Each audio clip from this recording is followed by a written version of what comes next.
Δημήτρη Σταματάκη, να βάλουμε μία άνω τελεία εδώ και να πάμε στη Στουτγάρδη, στον Νίκο Χιλά, και να δούμε το χορευτικό συγκρότημα του Συλλόγου Πετρωτών Στουτγάρδης, Νίκο, το οποίο είναι έτοιμο από ό,τι βλέπω. Πραγματικά, από όλα αυτά τα τρίγωνα που ανέφερε ο προλαλής σας, το πιο ωραίο είναι το απόψινό. Εδώ στη Στουτγάρδη η απόδειξη είναι το συγκρότημα το χορευτικό που θα μας χορέψει τώρα έναν παραδοσιακό χορό. Παρακαλώ.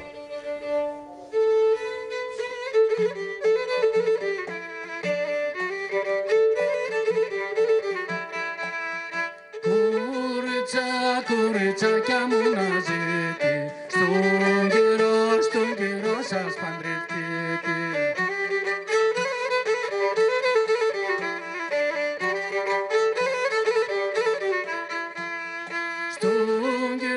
Στον καιρό σας παντρευτείτε, με να μη με καρτηρείτε.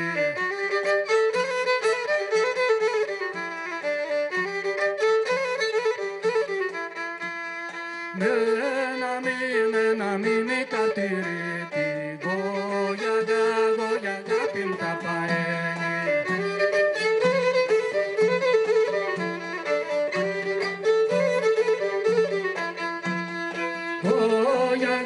Γογιαγά πιν τα παένει, τα κορίτσια από την ένα.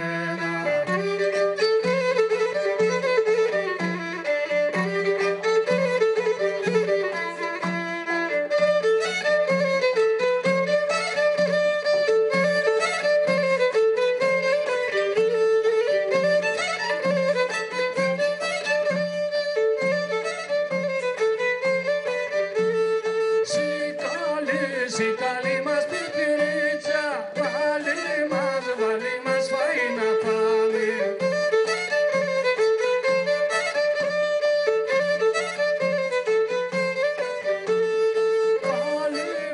Βάλει μας φαΐ να πάμε, στο μικρό το καζανάκι.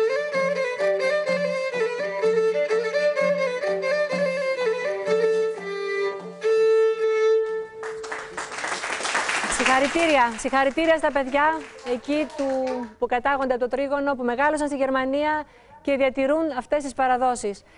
Θα ήθελα, Νίκο, εδώ να με επιτρέψει, επειδή ένας προσκεκλισμένος μας θα φύγει σε λίγο, ο κύριος Ρένος Χαραλαμπίδης, να του δώσουμε το λόγο να απευθυνθεί εκεί στο τραπέζι το δικό σου, στο τραπέζι του τριγώνου, σε όλους τους Έλληνες. Ευχαριστούμε πάρα πολύ τον Τριαντάφυλλο. Νίκο, παρουσίασέ μας και το τραπέζι σου. Ποιοι είναι εκεί οι καλεσμένοι?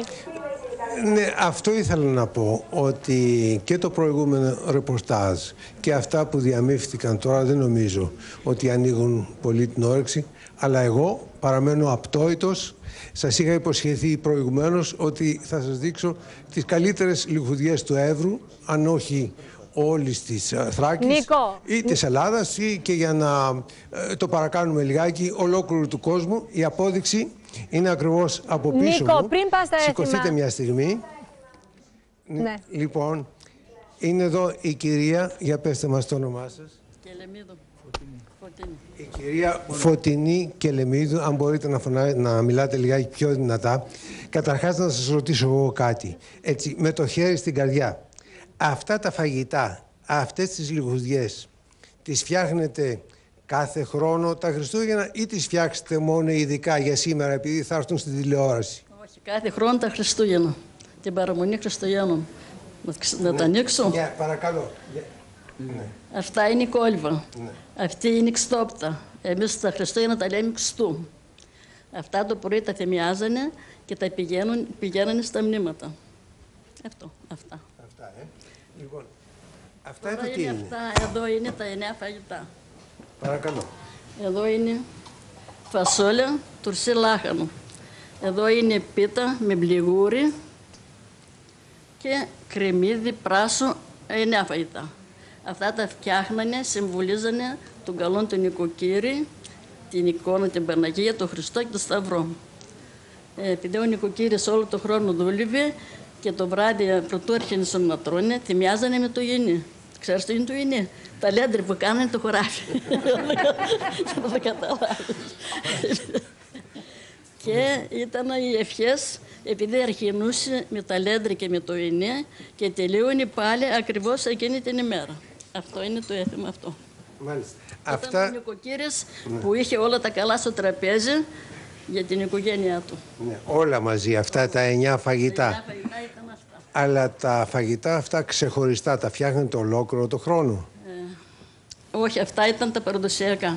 Αυτά τα φασόλια με το λάχανο τα φτιάχνανε επειδή ήταν πάρα πολύ κρύο.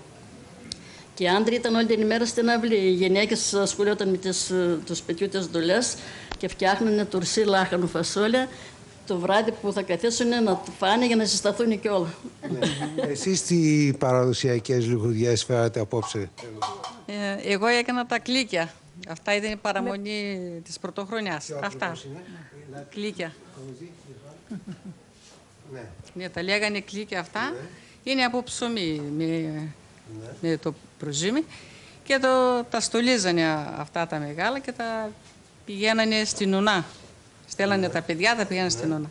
Αυτά ήταν τα μικρά τα κλίκια με το λουκάνι. Τα παιδάκια γυρνούσαν στη γειτονιά μετά την παραμονή της 12 η ώρα και τα δίνανε ένα κλικ και ένα λουκάνικο οι θείες και λέγανε τα παιδιά Άγγι Χαράγγι Διός Βασίλ, μπάμπα δώσει ένα κλικ και ένα λουκάνικο. Και τα δίνανε και είχαν και αυτό το ξυλάκι, τα περνούσαν εδώ και χαιρότανε τα παιδιά. Αυτά. Πέστε μας και το όνομά σας επειδή το ξεχάσαμε. Σταματία. Σταυρακίδου, Σταματία. Νίκο. Και εσείς είστε η κυρία? Η κυρία Μπαριώτη, Κερατσούδα. Λοιπόν, λένε ότι η αγάπη περνάει από το στομάχι. Είναι αυτά τα εδέσματα, αυτές οι λιχουδιές που φέρατε απόψε εδώ, είναι και αυτά φυσικά έργα αγάπης. Βέβαια, οπωσδήποτε. Και εγώ έκανα μια πίτα, μια τυρόπιτα, που την τρώγαμε το βράδυ, παραμονή, πρωτοχρονιά. Άνοιξα τα φύλλα μόνιμο, τα έψισα και την έκανα, την πίτα.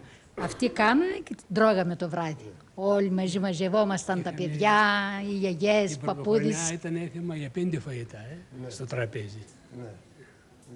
Ήταν, όπως είπε η κυρία Γελεμίδου, τα Χριστούγεννα ήταν τα 9 και την Πρωτοχρονιά ήταν τα 5. Κάθε ένας ό,τι μπορούσε έβαζε στο τραπέζι το καλύτερο. Λοιπόν, στο τέλος θα μου δώσετε τις συνταγές, αλλά για καλό και για κακό θα αφήσετε και κανένα κομμάτι για μένα, έτσι. Ωραιότητα. Νίκο, να σε ευχαριστήσουμε πάρα πολύ για αυτό το ρεπορτάζ. Παρόμοια έθιμα κάναμε και εμείς που πήγαμε πάνω στον Εύρο. Έχουμε αντίστοιχο ρεπορτάζ, το οποίο θα το δούμε αργότερα. Θα ήθελα όμως, πριν δούμε τον επόμενο χορό, να δώσεις το λόγο και στον πρόεδρο εκεί του Πολιτιστικού Συλλόγου, γιατί πραγματικά είναι πάρα πολύ συγκινητικό να βλέπεις ανθρώπους που ζουν 50 και 60 χρόνια στη Γερμανία και να μπορούν ακόμα να διατηρούν την παράδοση της Ράγης και κυρίως αυτή που έχει να κάνει με τα έθιμα των Χριστουγέννων και της Πρωτοχρονιάς. Πώς το καταφέρανε αυτό? Δώσε το λόγο στον πρόεδρο, τον κύριο Νικούδη. Ο κύριος πρόεδρος έχει το λόγο. Καλησπέρα σας, κυρία Βαρσαμακίδου. Καλησπέρα. Καλησπέρα από τη Στουτγκάρδη. Τι έκανε την ερώτηση, δεν άκουσα. Πείτε μας 2 λόγια εδώ για το έργο που κάνετε. Προσπαθούμε να τηρήσουμε τα ήθη και τα έθιμα του χωριού. Προσπαθούμε να είμαστε όλοι ενωμένοι, να βοηθούμε ένας τον άλλον, γιατί από παλιά δεν ξέραμε και τη γλώσσα, δεν ξέρανε μάλλον και τη γλώσσα. Και αυτό ο Σύλλογος βοηθάει πάρα πολύ. Θέλουμε να τον κρατήσουμε όσο γίνεται περισσότερο. Να είστε καλά. Και προσπαθούμε να...